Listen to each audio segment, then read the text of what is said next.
लोकतंत्र का महापर्व लोकसभा चुनाव 2024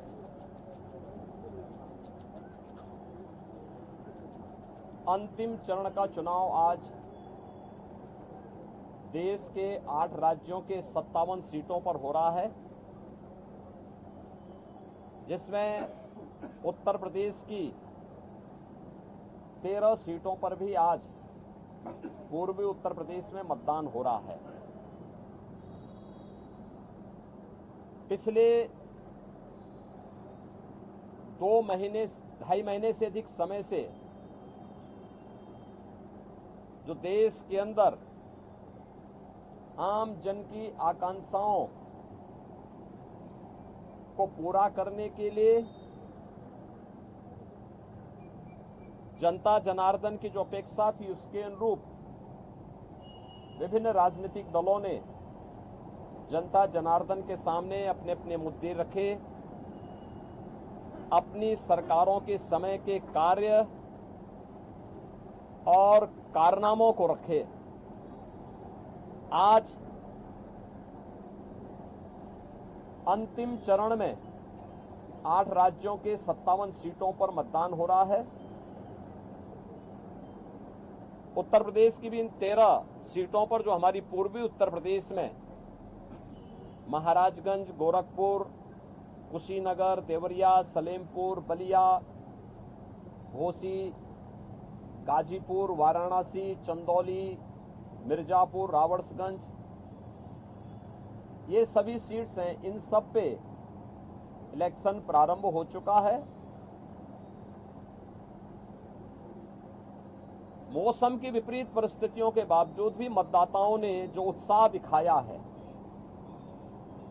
मैं सबसे पहले उन सभी मतदाताओं के प्रति हृदय से आभार व्यक्त करता हूं जिन्होंने लोकतंत्र के प्रति अपनी आस्था को व्यक्त करते हुए भीषण गर्मी में, टेम्परेचर इस समय 50 डिग्री के आसपास जा रहा है, जो संभवतः कई वर्षों के बाद और कई दशकों के बाद इस प्रकार की स्थिति हम सबको देखने को मिल रही है। लेकिन इस सब के बावजूद भी जनता का उत्साह कम नहीं है, बल्कि वह और भी मजबूती के साथ देश के अंदर नई सरकार गठन करने के लिए सरकारों के कार्यों का, कुछ सरकारों के कारनामों का अवलोकन करते हुए आज उसका मूल्यांकन कर रही है और उसके अनुसार मतदान भी कर रही है। हमारा मानना है कि देश के अंदर जो समर्थन प्राप्त हो रहा है उसको ध्यान में रखते हुए हम कह सकते हैं कि 4 जून को जब जनता जनार्दन का फैसला आएगा तो देश के अंदर आत्मनिर्भर और विकसित भारत के लिए विरासत भी और विकास भी, गरीबों के प्रति संवेदना भी, युवा पीढ़ी के उज्जवल भविष्य, जिन लोगों ने और जिन पार्टियों ने, जिन सरकारों ने काम किया है उसको पूरा आशीर्वाद प्राप्त हो रहा है और जनता को सुखद अनुभूति होगी, देश को सुखद अनुभूति होगी कि मोदी जी एक बार फिर से प्रचंड बहुमत के साथ सरकार बनाएंगे। उत्तर प्रदेश इसमें अपनी भूमिका का निर्वहन करेगा पूरी मजबूती के साथ। 10 वर्ष में बदलते हुए भारत को 7 वर्ष में डबल इंजन सरकार के द्वारा एक नए उत्तर प्रदेश का दर्शन कराया है, जिसमें सुरक्षा और विरासत के साथ साथ विकास के एक नए युग में उत्तर प्रदेश ने प्रवेश किया है। यह एक सुखद अनुभूति उत्तर प्रदेश वासियों के लिए, यहाँ के युवाओं के लिए, यहाँ के किसानों के लिए, यहाँ की बहनों और माताओं के लिए, बेटियों के लिए, व्यापारियों के लिए, समाज के प्रत्येक तबके के लिए सबका साथ और सबके विकास की भावना के साथ मोदी जी के नेतृत्व में जो कार्य हुआ है, मुझे लगता है कि जनता जनार्दन का वह आशीर्वाद मोदी जी को, भारतीय जनता पार्टी को पूरे देश के अंदर प्राप्त हुआ है, हो रहा है। और आज 7वें चरण में भी पूरे देश के अंदर जो उत्साह देखने को मिल रहा है। अभी प्रातःकाल मौसम बहुत सुहावना है। इस सुहावने मौसम का आनंद लेकर के मैं मतदाताओं से अपील करूंगा कि हमें अब जाति, मत और मजहब से ऊपर उठ करके अपने देश के उज्जवल भविष्य के लिए एक आत्मनिर्भर और विकसित भारत की जिस संकल्पना को मोदी जी ने आजादी के अमृत महोत्सव वर्ष में देशवासियों को दिया है, उसको साकार करने का समय आ गया है, जिससे भारत आज जो देश की सबसे बड़ी, दुनिया की सबसे बड़ी उभरती हुई अर्थव्यवस्था है, यह आगामी 3 वर्ष में दुनिया की तीसरी बड़ी अर्थव्यवस्था, 2047 तक भारत को दुनिया के विकसित देशों की श्रेणी में खड़ा करके हर एक नागरिक के जीवन में खुशहाली लाने के लिए कार्य किया जा सके। जनता जनार्दन का आशीर्वाद इस दृष्टि आज भारतीय जनता पार्टी को प्राप्त हो रहा है और हमें पूरा विश्वास है कि 4 जून को फिर एक बार मोदी सरकार प्रचंड बहुमत के साथ आकर के आत्मनिर्भर विकसित भारत की संकल्पना को साकार करने का कार्य करेगी। देखिए, प्रधानमंत्री जी ने अपने 2.5-3 महीने के व्यस्त दिनचर्या में से कुछ समय, यद्यपि उनका पूरा जीवन भारत माता के लिए समर्पित है, बिना रुके, बिना डिगे, बिना झुके उन्होंने 10 वर्षों से भारत की सेवा की है और देश के हित को सर्वोपरि मानते हुए दुनिया के अंदर भारत का सम्मान बढ़ाया है। मोदी जी की यह आराधना एक आध्यात्मिक आराधना, यह आध्यात्मिक आराधना राष्ट्र आराधना है। भारत माता के इस चरणों में वह एक आराधना है जो राष्ट्र को समर्पित है, भारत की 140 करोड़ जनता की, जनार्दन की सेवा के लिए, उनके उज्जवल भविष्य के लिए समर्पित है। और ये भारत की परंपरा है। जो लोग भोग में लिप्त हैं, भ्रष्टाचार में लिप्त हैं, अनाचार दुराचार में लिप्त हैं, वे लोग आध्यात्मिक आराधना के महत्व को नहीं समझ सकते। आध्यात्मिक आराधना को समझने के लिए भारत और भारत जैसा मन चाहिए। भारत की सनातन मूल्यों और आदर्शों के प्रति निष्ठा का भाव चाहिए।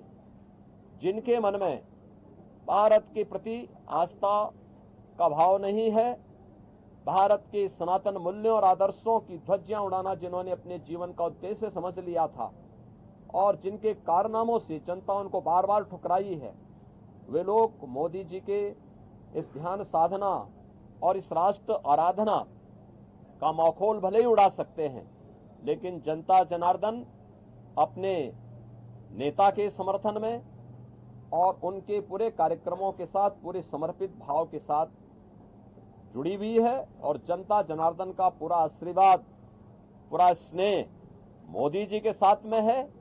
और हम विश्वास के साथ कह सकते हैं कि यह मोदी जी की ध्यान साधना का कार्यक्रम भी राष्ट्र आराधना का हिस्सा है और इसका लाभ भी देश को प्राप्त होगा। महिलाओं ने ज्यादा मतदान किया महाराष्ट्र, उत्तर प्रदेश में खासतौर पर, बावजूद इससे भी कुछ मतदान कम भी हुआ। देखिए, एक तो गर्मी बहुत ज्यादा है, टेम्परेचर आप में से आप भी जानते हैं कि 50 डिग्री 48 डिग्री का टेम्परेचर कभी हम लोगों ने नहीं देखा, लेकिन है प्रकृति परीक्षा ले रही है और प्रकृति की इस परीक्षा में हम सबको खरा उतरना होगा। जनता जनार्दन को अपने आप को साबित करना होगा कि अग्नि परीक्षा के इस दौर में हम लोकतंत्र को और पुष्ट करेंगे, मजबूत करेंगे। और स्वाभाविक रूप से आधी आबादी नारी शक्ति वंदन अधिनियम देश की पहली संसद में मोदी जी ने पास किया। बेटी बचाओ बेटी पढ़ाओ और मातृवंदना योजना से लेकर के नारी शक्ति वंदन अधिनियम और बेटियों की सुरक्षा से लेकर के समृद्धि तक के जो कार्यक्रम चले हैं, आधी आबादी का पूरा आशीर्वाद मोदी जी के साथ में है।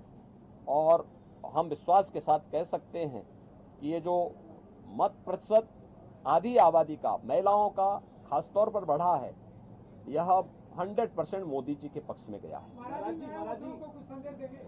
हाँ, मैं युवा मतदाताओं से कहूंगा कि नया भारत जो इंफ्रास्ट्रक्चर से युक्त है, सम्मान प्राप्त कर रहा है, सुरक्षा का एक बेहतर माहौल जिसने दुनिया के अंदर बनाया है, यह उनके उज्जवल भविष्य के लिए है।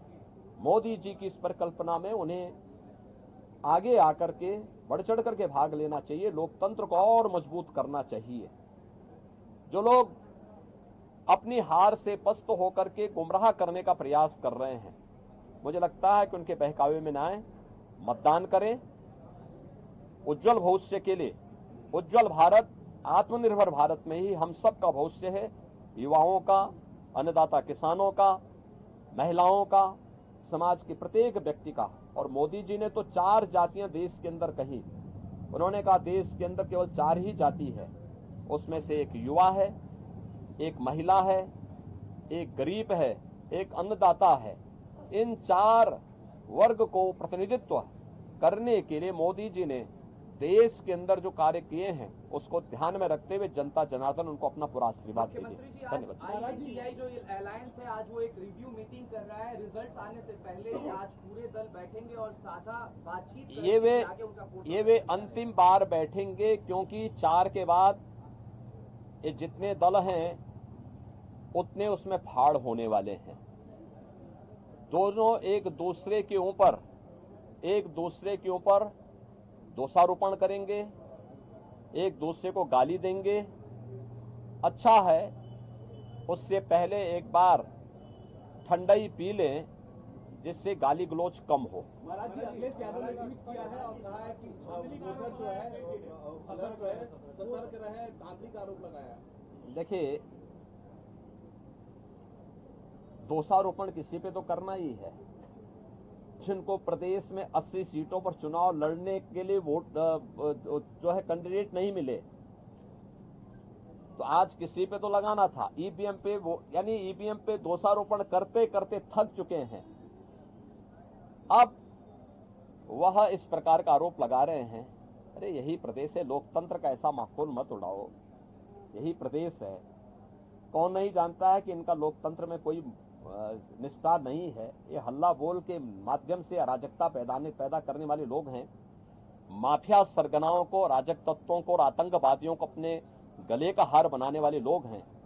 और ये लोग इस प्रकार की बातें करते हैं, बड़ी हास्यास्पद बातें होती है। चुनाव निष्पक्ष हैं। भारत निर्वाचन आयोग पूरी निष्पक्षता के साथ इलेक्शन करवा रहा है और इलेक्शन पूरी व्यवस्था भारत निर्वाचन आयोग के मार्गदर्शन और नेतृत्व में पूरे देश के अंदर चल रही है, प्रदेश में भी चल रही है। भारत निर्वाचन आयोग जहां पे कहीं भी कोई शिकायत मिलती है, त्वरित एक्शन लेकर के कार्रवाई भी करती है।